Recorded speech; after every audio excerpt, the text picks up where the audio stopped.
পুরনো জিনিস খুঁজতে গিয়ে যখন আমরা গোডাউন ঘরে আটকে গেলাম এবং দরজার তালা বাইরে থেকে লেগে গেল, ৩ ঘণ্টা একসাথে থাকার সময় শ্বশুরজি এমন একটা পুরনো চিঠি আমাকে পড়ে শোনালেন যেখানে আমার নাম লেখা ছিল, এবং বললেন এই চিঠি তিনি ৫ বছর আগে লিখেছিলেন। এই গল্পটি সম্পূর্ণ শুনলে আপনাদের পানি অটোমেটিক বের হয়ে যাবে। সো যত দ্রুত সম্ভব হাতের কাছে টিস্যু নিয়ে বসে পড়ো। বিছানার চাদর যেন নষ্ট না হয় সেটা সম্পূর্ণ খেয়াল রাখার অনুরোধ জানিয়ে গল্পটি এখন শুরু করব। তার আগে সর্বশেষ অনুরোধ, দয়া করে এমন পানি বের করার গল্প নিয়মিত শুনতে আমাদের চ্যানেলটি সকলেই সাবস্ক্রাইব করুন। ধন্যবাদ। হ্যালো বন্ধুরা, আমার নাম মেঘনা সেনগুপ্ত। আমার বয়স ৩৯ বছর। আমার স্বামীর নাম দেবব্রত সেনগুপ্ত, বয়স ৫২ বছর। আমাদের ২ সন্তান, রিয়া আর অয়ন। রিয়া ১৭ বছর বয়সী, কলেজে পড়ে। অয়ন ১০ বছর বয়সী, স্কুলে যায়। গ্রীষ্মকালের সেই বিকেলটা অন্যরকম ছিল। বাড়ির পেছনে পুরনো গোডাউন ঘর আছে যেখানে বহু বছরের জিনিস রাখা। শ্বশুরজি বললেন, বৌমা, আমার বাবার একটা পুরনো ট্রাঙ্ক খুঁজে বের করতে হবে, তুমি কি সাহায্য করবে? আমি রান্নাঘরে কাজ করছিলাম, হাত মুছে বললাম, হ্যাঁ বাবা, অবশ্যই সাহায্য করব। আমরা দুজন গোডাউনে ঢুকলাম। ভেতরে ধুলো আর মাকড়সার জাল, পুরনো আসবাবপত্র, বাক্স, বই সব এলোমেলো। একটা পুরনো ঘড়ি দেয়ালে ঝুলছে, থেমে আছে কতকাল আগে থেকে। শ্বশুরজি একটা টর্চ জ্বালালেন, বললেন, ট্রাঙ্কটা এই কোনায় কোথাও আছে, আমার মনে পড়ছে। আমরা খুঁজতে শুরু করলাম। একটা লাল রঙের বাক্স দেখলাম, তার উপর সাদা ধুলো জমে আছে। শ্বশুরজি বললেন, এটা না, এটা তোমার শাশুড়ির পুরনো কাপড়ের বাক্স। আমি আরও ভেতরে গেলাম। সেখানে একটা বড় কাঠের আলমারি, তার দরজা খোলা। হঠাৎ একটা জোরে হাওয়া এসে দরজা বন্ধ করে দিল। আমি চমকে উঠলাম, দরজার দিকে দৌড়ে গেলাম। দরজা ঠেলতে থাকলাম, কিন্তু বাইরের হুক লেগে গেছে। শ্বশুরজি এসে চেষ্টা করলেন, দরজা খুলছে না। তিনি জোরে ধাক্কা দিলেন, কিছুই হলো না। তিনি একটা দীর্ঘশ্বাস ফেললেন, বললেন, কোনো সমস্যা নেই, সন্ধ্যায় তোমার স্বামী এসে খুলে দেবে, তিনি তো 6:30টায় অফিস থেকে আসেন। আমি ঘড়িতে দেখলাম 3:30 বাজে, মানে আরও ৩ ঘণ্টা এখানে বসে থাকতে হবে। আমরা একটা পুরনো চেয়ারে বসলাম। চারপাশে আলো কম, শুধু জানালা দিয়ে একটু আলো আসছে। শ্বশুরজি টর্চটা একটা বাক্সের উপর রাখলেন, ঘরে একটা ম্লান আলো ছড়িয়ে পড়ল। কিছুক্ষণ চুপচাপ বসে থাকার পর শ্বশুরজি একটা পুরনো কাঠের বাক্স খুললেন। সেটা তার পায়ের কাছেই ছিল। ভেতর থেকে কিছু চিঠি বের করলেন। একটা চিঠি হাতে নিয়ে আমার দিকে তাকালেন। তার চোখে একটা অদ্ভুত ভাব। বললেন, এই চিঠিটা তোমাকে পড়ে শোনাব, কিন্তু তুমি রাগ করো না। আমি অবাক হয়ে বললাম, কিসের চিঠি বাবা? তিনি খামটা খুললেন, হলুদ রঙের কাগজ, পুরনো কালি দিয়ে লেখা। চিঠির উপর একটা তারিখ লেখা, ১৩ মে ২০১৮। আমার বিয়ে হয়েছিল এপ্রিল ২০১৮-তে, মানে বিয়ের ১ মাস পরে লেখা চিঠি। তিনি পড়তে শুরু করলেন, প্রিয়, যাকে আমি স্বপ্নে দেখি, তুমি আমার ছেলের বউ হয়ে আসবে এটা আমি জানতাম না। আমার চোখ বড় হয়ে গেল। তিনি চালিয়ে গেলেন, আজ ৫ বছর আগে তোমাকে প্রথম দেখেছিলাম বিয়ের অনুষ্ঠানে। তুমি আমার হৃদয় চুরি করেছিলে, কিন্তু তুমি আমার ছেলের জন্য নির্বাচিত হলে। আমি এই চিঠি লিখে রাখলাম যে একদিন তোমাকে জানাবো। তিনি থামলেন, আমার দিকে তাকালেন। আমার মুখ শুকিয়ে গেল। তিনি আবার চিঠিতে চোখ রাখলেন, পড়তে থাকলেন। আজ ৫ বছর পর আমার সাহস হলো। তুমি এই বাড়িতে আসার পর প্রতিটা দিন আমার যন্ত্রণা বেড়েছে। তোমাকে কাছে পেয়েও দূরে থাকতে হয়। তোমার হাসি দেখলে আমার বুক কাঁপে। আমি উঠে দাঁড়াতে চাইলাম, কিন্তু শ্বশুরজি আমার হাত ধরে বসিয়ে রাখলেন। তার হাত ঠান্ডা, কিন্তু শক্ত। বলেন, শোনো, আমি তোমাকে প্রস্তাব দিচ্ছি। তুমি যদি আমার সাথে এই বাড়ি ছেড়ে যেতে রাজি থাকো, আমি তোমাকে পৃথিবীর সব সুখ দেব। আমরা নতুন শহরে নতুন বাড়ি বানাবো। আমার সম্পত্তি তো আছেই। আমার শরীর গরম হয়ে গেল। বুকের ভেতর একটা অজানা টান অনুভব করলাম। মনে মনে ভাবলাম, এই ভালোবাসা পেলে কেমন হতো। কিন্তু জোর করে বললাম, বাবা, এটা ভুল, আমি আপনার বৌমা, এভাবে চিন্তা করা ঠিক না। তিনি চিঠিটা আমার হাতে দিলেন, বললেন, তুমি এই চিঠি পড়ো, সব লেখা আছে। আমি চিঠিটা নিলাম। আমার হাত কাঁপছিল। চিঠিতে আরও লেখা ছিল, আমি জানি এই প্রস্তাব অস্বাভাবিক, কিন্তু প্রেম কখনো নিয়ম মানে না। আমি তোমার জন্য পাগল হয়ে গেছি। আমি চিঠিটা রেখে দিলাম। শ্বশুরজি আমার কাঁধে হাত রাখলেন, বলেন, তুমি এখনই উত্তর দাও না, ভেবে দেখো, আমি অপেক্ষা করব। আমি তার হাত সরিয়ে দিলাম। বললাম, বাবা, আমি দেবব্রতকে ভালোবাসি, আপনার ছেলেকে। আমি কখনো এমন কিছু ভাবতে পারবো না। তিনি হেসে ফেললেন, একটা অদ্ভুত হাসি। বললেন, দেবব্রত তোমাকে কতটা ভালোবাসে জানো? সে রাত ৯টার পর বাড়ি ফেরে, সপ্তাহান্তে বন্ধুদের সাথে বেরিয়ে পড়ে। তোমার প্রতি তার কোনো সময় নেই। আমি মাথা নিচু করলাম। এটা সত্যি। দেব্রত অফিসের কাজে খুব ব্যস্ত থাকে, বাড়িতে এলে খেয়ে ঘুমিয়ে পড়ে, আমার সাথে কথা বলার সময় নেই। শ্বশুরজি এই দুর্বলতাটা ধরে ফেললেন। তিনি বললেন, আমি তোমাকে সময় দেব, তোমার সব কথা শুনব, তোমার প্রতিটা চাহিদা পূরণ করব। আমার চোখ ভিজে এলো, একটা গভীর শূন্যতা বুকের ভেতর অনুভব করলাম। কতদিন কেউ আমাকে এভাবে মূল্য দেয়নি। হঠাৎ বাইরে একটা শব্দ হলো, কেউ দরজায় ধাক্কা দিচ্ছে। আমরা দুজন চুপ করে গেলাম। দেব্রতের গলা শুনলাম, বাবা, মা, তোমরা ভেতরে আছো? আমি স্বস্তির নিঃশ্বাস ফেললাম। শ্বশুরজি চিঠিটা দ্রুত বাক্সে রেখে দিলেন। দেব্রত দরজা খুলে দিল, আমরা বেরিয়ে এলাম। তিনি জিজ্ঞেস করলেন, তোমরা এত সময় ভেতরে কি করছিলে? শ্বশুরজি বললেন, ট্রাঙ্ক খুঁজছিলাম, কিন্তু পাওয়া গেল না। আমি চুপ করে রইলাম। সেই রাতে ঘুম আসলো না। চিঠির কথা মনে পড়ছিল, শ্বশুরজির প্রস্তাব মনে পড়ছিল, একটা অদ্ভুত আবেগ মনে কাজ করছিল। আমি নিজেকে বোঝালাম এটা ভুল, কিন্তু মন কি শোনে? পরের দিন সকালে শ্বশুরজি আমার সাথে স্বাভাবিক আচরণ করলেন, যেন কিছুই হয়নি। কিন্তু তার চোখে একটা অপেক্ষার ভাব ছিল। আমি তার চোখে চোখ রাখতে পারছিলাম না। সপ্তাহ কাটল। আমি নিজেকে ব্যস্ত রাখার চেষ্টা করলাম, রান্না, পরিষ্কার, বাচ্চাদের দেখাশোনা।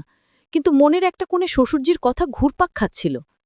এক সন্ধ্যায় দেব্রত বলল, আমি আগামীকাল কলকাতা যাব, অফিসের একটা জরুরি মিটিং আছে, 2 দিন থাকব।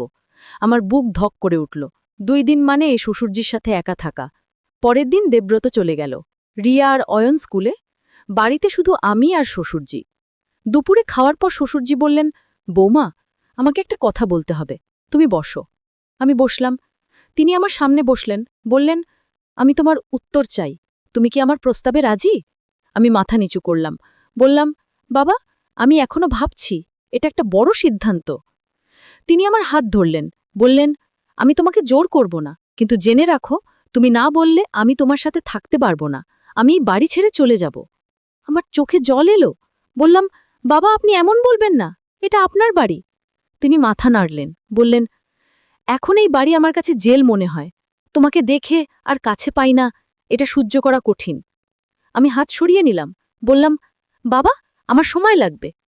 তিনি দাঁড়িয়ে গেলেন, বললেন, ঠিক আছে, আমি অপেক্ষা করব, কিন্তু খুব বেশি দিন নয়।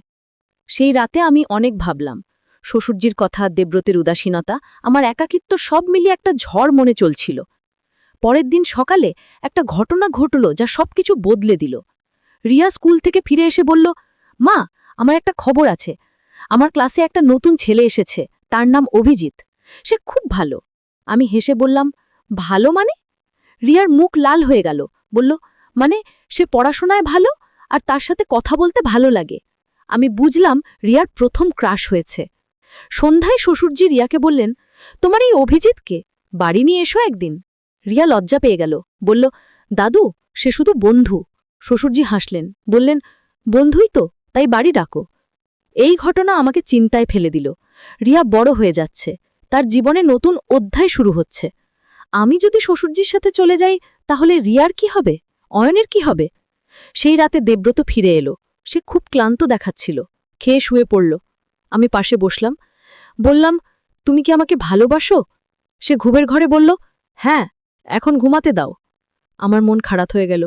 এটাই তো আমার জীবন, একটা যান্ত্রিক জীবন যেখানে ভালোবাসা নেই, যত্ন নেই। পরের দিন শ্বশুরজি আমাকে বললেন, বৌমা, আমাকে জমির রেজিস্ট্রেশন অফিসে যেতে হবে, তুমি সাথে আসবে? আমি জিজ্ঞেস করলাম, আমার কেন লাগবে? তিনি বললেন, তোমার স্বাক্ষর লাগবে, চলো। আমি হাসলাম, বললাম, হ্যাঁ, 10 বছর, কত তাড়াতাড়ি সময় চলে গেল। শ্বশুরজি এসে বললেন, শ্রেয়সী, তুমি তৈরি হও, বিকেলে আমরা সবাই মিলে একটা রেস্তোরাঁয় যাব। আমি মাথা নাড়লাম, কিন্তু ভেতরে ভেতরে ভয় লাগছিল, তিনি আবার কিছু করবেন না তো।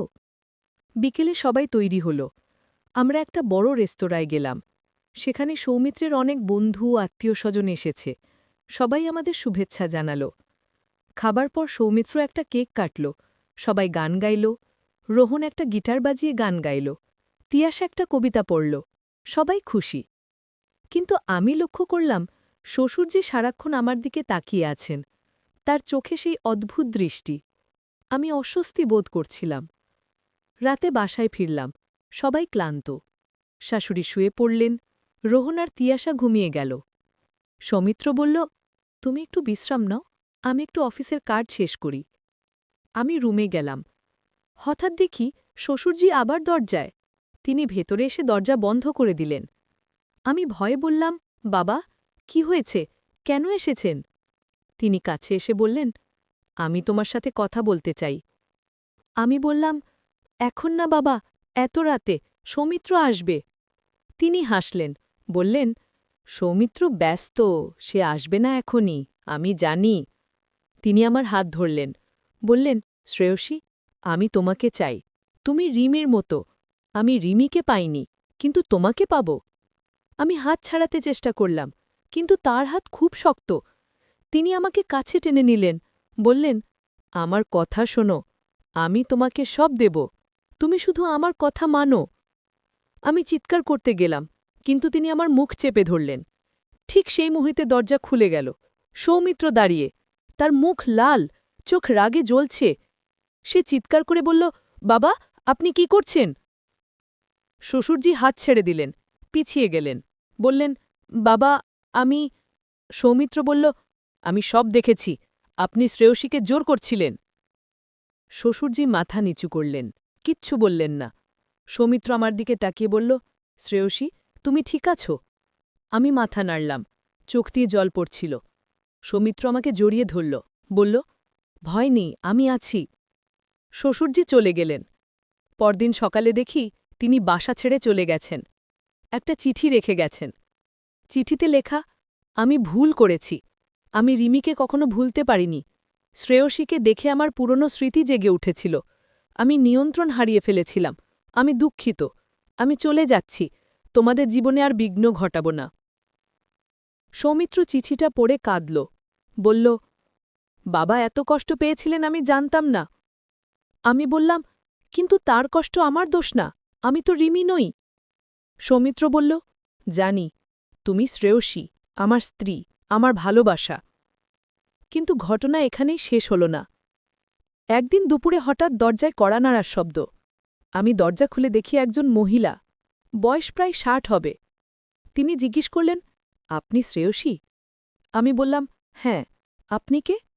তিনি বললেন, আমি রিমি, আমাকে একটু ভেতরে যেতে দেবেন? আমার মাথা ঘুরে গেল। রিমি? সেই রিমি, শ্বশুরজির প্রথম প্রেম? আমি তাকে ভেতরে নিয়ে গেলাম, বসতে দিলাম। তিনি বললেন, আমি শুনেছি আপনাকে নিয়ে বিমল অনেক সমস্যা করেছে। বিমল মানে আপনার শ্বশুর। আমি মাথা নাড়লাম, বললাম, হ্যাঁ, তিনি বলেছিলেন আমি আপনার মতো দেখতে। রিমি হাসলেন, বললেন, দেখতে? হয়তো একটু, কিন্তু আপনি আমি নই, আপনার নিজের পরিচয় আছে। তিনি থামলেন, তারপর বললেন, আমি আপনাকে একটা কথা বলতে এসেছি। বিমল আর আমার সম্পর্ক যা ছিল তা অনেক আগে শেষ হয়ে গেছে। তিনি আমাকে ভুলতে পারেননি, কিন্তু সেটা তার সমস্যা, আপনার না। আমি বললাম, কিন্তু তিনি আমাকে। রিমি বললেন, আমি জানি, তিনি আমাকে আমার প্রতিস্থাপন মনে করেছেন, কিন্তু এটা তার ভুল। আপনি একজন স্বতন্ত্র মানুষ। আমি জিজ্ঞেস করলাম, আপনি তাকে কেন প্রত্যাখ্যান করেছিলেন?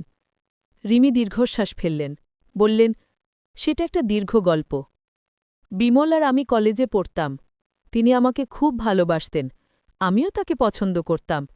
কিন্তু আমার বাবা মা তাকে পছন্দ করতেন না। তারা বলতেন বিমলের পরিবার দরিদ্র, আমাদের স্ট্যাটাস মিলবে না। তিনি থামলেন, চোখ মুছলেন, বললেন, আমি চাপে পড়ে অন্য একজনকে বিয়ে করেছিলাম। বিমল ভেঙে পড়েছিলেন। তিনি আমাকে অনেক চিঠি লিখেছিলেন, ফোন করেছিলেন, কিন্তু আমি তার সাথে কথা বলিনি। আমার বিয়ে হয়ে গিয়েছিল। আমি বললাম, তারপর? তারপর আমার স্বামী মারা গেলেন।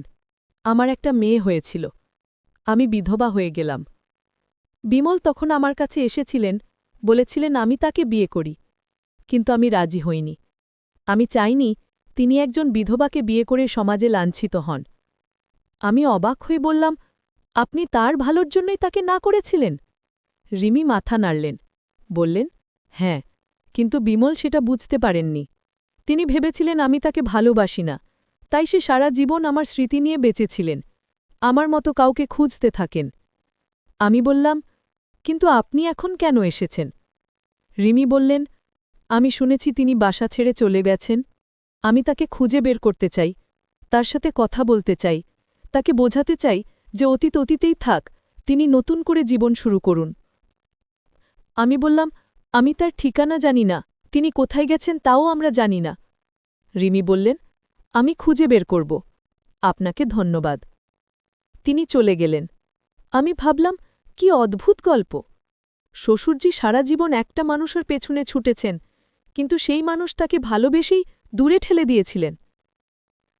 কয়েকদিন পর শাশুড়ি আমাকে ডেকে বললেন, শ্রেয়সী, আমি তোমার সাথে কিছু কথা বলতে চাই। আমি বললাম, বলুন মা। তিনি বললেন, আমি জানি বিমল তোমার সাথে খারাপ আচরণ করেছে। আমি তাকে ক্ষমা করতে পারছি না, কিন্তু আমি তোমাকে একটা কথা বলতে চাই। আমি বললাম, কি মা? তিনি বললেন, বিমল সবসময় রিমির স্মৃতিতে বেঁচে ছিল। তিনি আমাকে ঠিকমতো ভালোবাসতেও পারেননি। আমি সারা জীবন একা বোধ করেছি, কিন্তু আমি কখনো কাউকে বলিনি। আমি চুপ করে সহ্য করেছি। আমার মন খারাপ হয়ে গেল। বললাম, মা, আপনি এত কষ্ট পেয়েছেন? তিনি মাথা নাড়লেন, বললেন, হ্যাঁ, কিন্তু আমার কিছু করার ছিল না। আমি বিমলকে ভালোবাসতাম, কিন্তু তিনি আমাকে কখনো ঠিকমতো ভালোবাসেননি। তার হৃদয়ে সবসময় রিমি ছিল। আমি তাকে জড়িয়ে ধরলাম, বললাম, মা, আপনি একা নন, আমরা সবাই আপনার সাথে আছি। তিনি হাসলেন, বললেন, জানি মা, তুমি খুব ভালো মেয়ে, সৌমিত্র ভাগ্যবান তোমাকে পেয়ে। কিন্তু ঠিক সেই রাতে আরও বড় একটা ধাক্কা এলো। রোহন আমার কাছে এসে বলল, মা, আমি একটা ব্যাপার জেনেছি। তুমি কি জানো দাদু কোথায় গেছেন? আমি বললাম, না, কেউ জানে না। রোহন বলল, আমি খুঁজে বের করেছি, দাদু একটা মানসিক হাসপাতালে ভর্তি হয়েছেন। আমি চমকে গেলাম, কি, মানসিক হাসপাতালে? রোহন বলল, হ্যাঁ, তিনি নিজে গিয়ে ভর্তি হয়েছেন। ডাক্তারদের বলেছেন তিনি মানসিক অসুস্থ, তিনি চিকিৎসা নিতে চান। সৌমিত্র শুনে কাঁদতে লাগল, বলল, বাবা এত কষ্টে ছিলেন, আমি কিছুই বুঝতে পারিনি। আমার মাথায় হাজারো প্রশ্ন ঘুরছিল। আমি বললাম, কিন্তু দেবব্রত, সে জানলে কি হবে? তিনি বললেন, দেবব্রত জানবে আমার মৃত্যুর পর, তখন আর কিছু করার থাকবে না। আর আমি একটা চিঠি লিখে রেখেছি, সেখানে সব ব্যাখ্যা করেছি। তিনি গাড়ি স্টার্ট দিলেন, বললেন, এখন বাড়ি চলো। আর একটা কথা, এই কথা কাউকে বলো না, এমনকি দেবব্রতকেও না। আমি চাই আমার শেষ দিনগুলো স্বাভাবিকভাবে কাটুক। আমি চুপচাপ বসে রইলাম। পুরো পথ কোনো কথা বললাম না। বাড়ি ফিরে আমি সোজা শোবার ঘরে চলে গেলাম। বিছানায় শুয়ে অনেক কাঁদলাম। পরের দিন থেকে আমি শ্বশুরজির দিকে অন্যভাবে তাকাতে শুরু করলাম। তিনি মরে যাচ্ছেন, আর ৬ মাস, এই চিন্তা আমাকে ভেঙে দিচ্ছিল। আমি তার প্রতি আরও যত্নশীল হয়ে উঠলাম। একদিন রিয়া জিজ্ঞেস করল, মা, দাদুকে অসুস্থ লাগছে, তুমি ডাক্তার দেখাচ্ছ? আমি বললাম, হ্যাঁ, দেখাচ্ছি, তুমি চিন্তা করো না। কিন্তু মনে মনে ভাবলাম, রিয়া কি টের পেয়েছে? সেই সপ্তাহে আরেকটা অদ্ভুত ঘটনা ঘটল। দেবব্রত অফিস থেকে ফিরে খুব রাগ করছিল। সে বলল, বাবা, আপনি কি করেছেন? আমি আজ ব্যাংক থেকে খবর পেলাম আপনি মেঘনাকে নমিনি করেছেন। কেন? শ্বশুরজি শান্ত গলায় বললেন, আমার ইচ্ছা, আমি যাকে চাই নমিনি করতে পারি। দেবব্রত বলল, কিন্তু আমি তো আছি, আমি আপনার ছেলে। শ্বশুরজি বললেন, তুমি আছো, কিন্তু মেঘনা বৌমা, সে তোমার স্ত্রী, একই কথা। দেবব্রত রেগে গেল, বলল, না, এটা ঠিক না, আপনি কি পাগল হয়ে গেছেন? শ্বশুরজি উঠে দাঁড়ালেন, তার চোখে রাগ, বললেন, দেবব্রত, সীমা মেনে কথা বলো। আমি পাগল হইনি, আমি জানি আমি কি করছি। দেবব্রত আমার দিকে তাকালো, বলল, তুমি কি এসব জানতে? আমি মাথা নিচু করলাম, বললাম, হ্যাঁ, কিন্তু আমি কিছু করিনি, বাবা নিজে থেকে করেছেন। দেবব্রত বলল, তুমি তো খুশিই হয়েছ, সম্পত্তি পাচ্ছ। আমার রাগ হল, বললাম, তুমি কি বলছো? আমি কখনো সম্পত্তির জন্য কিছু চাইনি, বাবা যা করেছেন নিজের ইচ্ছায় করেছেন। দেবব্রত বলল, আমি এসব বিশ্বাস করি না, তুমি নিশ্চয়ই বাবাকে প্ররোচিত করেছ। শ্বশুরজি চিৎকার করে বললেন, থামো, মেঘনা কিছু করেনি, আমি নিজে ঠিক করেছি। তুমি যদি এই বাড়িতে থাকতে চাও তাহলে চুপ করে থাকো। দেবব্রত আর কিছু বলল না, কিন্তু তার চোখে রাগের আগুন। সেই রাতে দেবব্রত আমার সাথে কথা বলল না, সে অন্য ঘরে ঘুমল। আমি একা শুয়ে অনেক ভাবলাম, এই পরিবার কি ভেঙে যাচ্ছে? পরের কয়েক সপ্তাহ খুব কঠিন ছিল। দেবব্রত আমার সাথে ঠান্ডা ব্যবহার করত। রিয়া আর অয়ন টের পেয়ে গেল কিছু একটা সমস্যা হয়েছে। তারা চুপচাপ থাকত। শ্বশুরজির স্বাস্থ্য আরও খারাপ হতে শুরু করল। তিনি দুর্বল হয়ে পড়ছিলেন। একদিন তিনি আমাকে ডাকলেন, বললেন, বৌমা, আমার সময় ফুরিয়ে আসছে। আমি তোমাকে শেষ একটা কথা বলতে চাই। আমি তার পাশে বসলাম।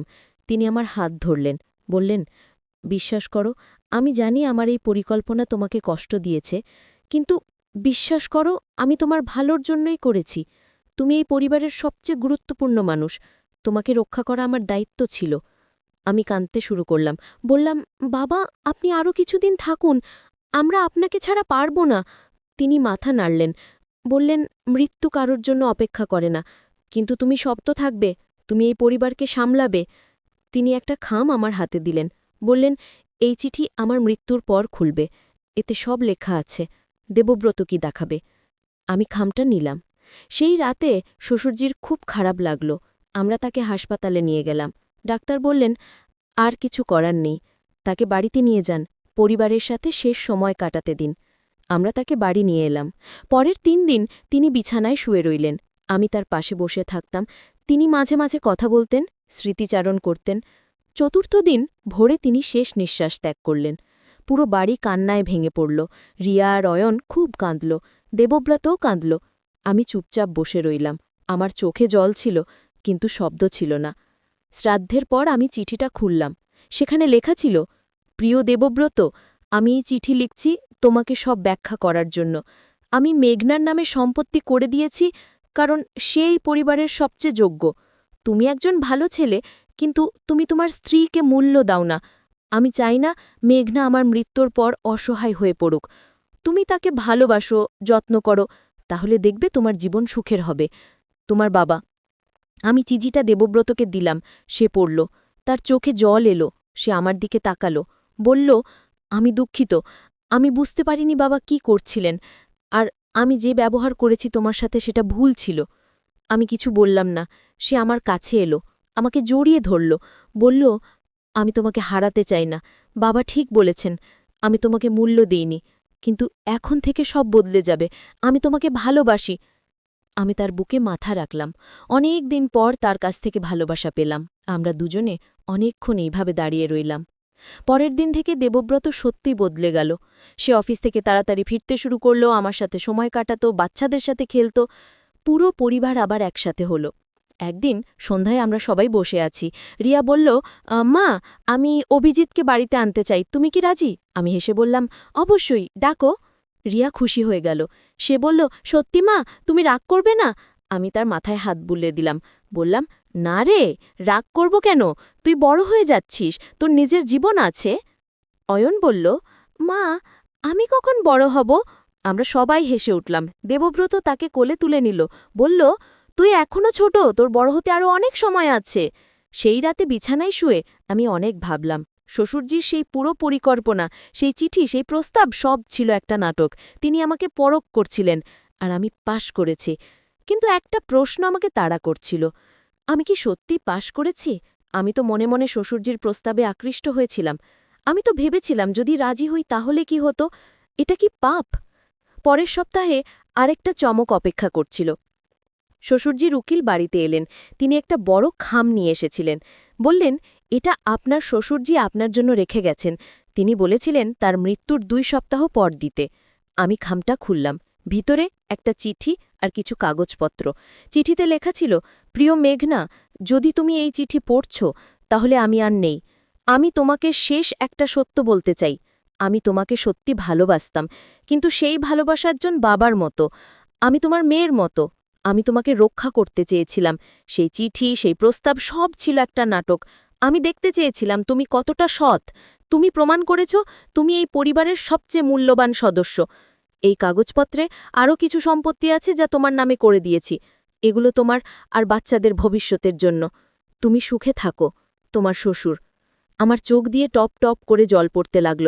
উকিল বললেন, তিনি সত্যি আপনাকে মেয়ের মতো ভালোবাসতেন। আমি তার সাথে অনেক কথা বলেছি। তিনি সবসময় আপনার প্রশংসা করতেন। আমি কাগজপত্র দেখলাম। সেখানে 3টে দোকান, 2টো ফ্ল্যাট আর একটা বড় ব্যাংক ব্যালেন্সের কথা লেখা। সব আমার নামে। আমি অভিভূত হয়ে গেলাম। দেবব্রত কাগজপত্র দেখল। সে আমার দিকে তাকালো, বলল, বাবা তোমাকে সত্যি অনেক ভালোবাসতেন, তিনি জানতেন তুমি এই পরিবারের স্তম্ভ। আমি মাথা নিচু করলাম। সেই সন্ধ্যায় আমি শ্বশুরজির ছবির সামনে বসলাম, তার ছবির দিকে তাকিয়ে মনে মনে বললাম, বাবা, আপনি আমার সাথে এত বড় খেলা খেললেন, আমি রেগে যাওয়া উচিত, কিন্তু আমি রাগ করতে পারছি না, কারণ আপনি আমার ভালোর জন্যই করেছিলেন। আপনি আমাকে শিখিয়েছেন যে সততাই সবচেয়ে বড় সম্পদ। আমি আপনার কাছে কৃতজ্ঞ। সেই রাত থেকে আমার জীবন বদলে গেল। আমি আর একজন সাধারণ গৃহিণী ছিলাম না, আমি ছিলাম একজন সম্পত্তির মালিক, একজন স্বাধীন নারী। কিন্তু আমি কখনো অহংকারী হইনি, আমি আগের মতোই পরিবারের সেবা করতাম। দেবব্রত আমাকে অনেক সম্মান করতে শুরু করল, সে বুঝতে পেরেছিল আমার মূল্য। রিয়া আর অয়ন আমাকে আরও বেশি ভালোবাসতে শুরু করল। কয়েক মাস পর রিয়া তার বন্ধু অভিজিৎকে বাড়িতে নিয়ে এলো। ছেলেটা খুব ভালো, ভদ্র, শিক্ষিত, আমরা সবাই তাকে পছন্দ করলাম। রিয়া খুশি হয়ে গেল,